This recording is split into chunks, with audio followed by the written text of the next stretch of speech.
Hi, this is Richard at Street and Circuit. This is a look at Tein flexz. I'll just look at the packaging first of all, so you can see this is how it comes, and it's basically very standard cardboard box. The Tein brand is a cardboard box, and then it's very thick, very well packaged. In fact, Tein is probably the best when it comes to packaging of coilovers. So this is what you get. They've done, it's not just put in a box with dividers. Tein put a lot of effort into getting everything set up properly. So what do I mean by that? Well, first of all, you've got each coilover has its own compartment within the box, and they also use this system here where they have thick cardboard divider, which they put the spring through, and this stops the coilover from moving, and you can see it's the same that end. And then underneath here, underneath this, then we've got the rear dampers, same on the other side, and then we've got the springs are underneath here, the springs on the rear of this particular car here. Okay, so that's the packaging. Let's move on to a bit of a closer look at the damper units themselves. So here we're looking at the front damper. So what we've got is a 1, 2, 3, 4-piece unit. We have a bottom mount which is separate from the damper unit itself. As you can see, you can turn this independent of the damper. So you get your height adjustment by moving this bottom mount up and down.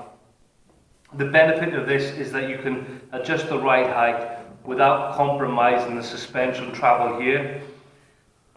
On suspension systems where you adjust the ride height with the spring, as you go lower you lose suspension travel, which can cause you problems over bumps, etc. But with this system, the height adjustment is completely independent of the shock absorber travel, so you get maximum amount of travel no matter how low you go. So you can see it's secured here by a ring. You've got the spring mounts here. You can use this to put preload on the spring if you want to do that. You can also put an extra spring in here later if you want to do that. For example, like have a progressive spring here to make the ride a bit softer on the initial amount of compression, if you want to do that. But normally I would recommend just leaving this alone. It's better just to have the spring so it can't move up and down. For road use, for track use, you may want to compress the spring slightly so you get less roll when the suspension initially loads up. But for road, like I said, for road use, I'll probably just leave this just so it can't move up and down the spring. We've got a very high quality rubber cover. I'm a huge fan of these covers. It's very, very, very important to have a good cover on the dampers to protect the rod. If this silver rod gets damaged, scratched or whatever, this is the #1 way that shock absorbers die. The rod gets scratched, it goes in and out, it scratches the valve going into, scratches the flange going into the damper, causing the damper to leak. Probably the #1 failure of shock absorbers. If you can keep this rod in top condition, your dampers could last forever potentially, or until the life of this damper runs out, the life of the seal runs out. But if it's protected, it's probably going to have a very, very long life. So like I said, I like to go off on a bit of a rant about these because they are extremely important, and also generally important just to keep an eye on your suspension, especially if it's an expensive suspension kit. You want it to last as long as possible. Although this is rebuildable, why do you want to rebuild it if you don't need to? You just need to take care of the dampers, you know. And then we come on to the top mount. You can see it's a non-adjustable top mount on this car. It has a double wishbone front suspension, so there's no purpose for a adjustable camber mount. You can see that this will just bolt directly onto the car. You've got a rubber mount which looks very big. It looks maybe 60 millimeters tall, and then you've got your adjuster here to adjust the hardness and the softness of the damper. Inside the kit there is keys which you insert in here, and then you can adjust the hardness and the softness. So this is a fully adjustable kit. It is the new flexz from Tein. It's very competitively priced, considering that these are made in Japan by Tein. For Japanese car, for an entry-level coilover, for the price, they're pretty unbeatable. And plus, you've got, you know, Tein's technology, damping technology, which, you know, is the finest in the world, arguably. You've got Tein, Ohlins, you know, these are the top two.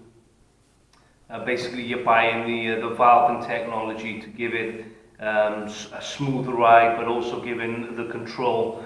If you have bad quality valves, they are just a very brittle ride. It's a very harsh ride without it being necessary, if you know what I mean. You can have, with good quality valves, you can have a comfortable car and a car that's extremely stable, but you need to pay the extra money to get the valving technology, to get the proper gas in it, to get the proper design, proper testing. So when you're spending the extra money on a coilover suspension kit, this is where you get in basically more comfort and arguably more control. So this is the flexz. The rears are the same system. Assuming that the springs are part of the damper. Obviously on cars which have the damper and the spring are separated, then you're going to have the adjustment is going to be on the spring seat itself, and obviously the damper is not going to have this because the spring is not mounted on it. But anyway, this is the video. I didn't want to go too in depth. I just wanted you to see what the new Tein flexz looked like in the flesh, you know. So I just wanted to share with you really, you know, what you get for your money.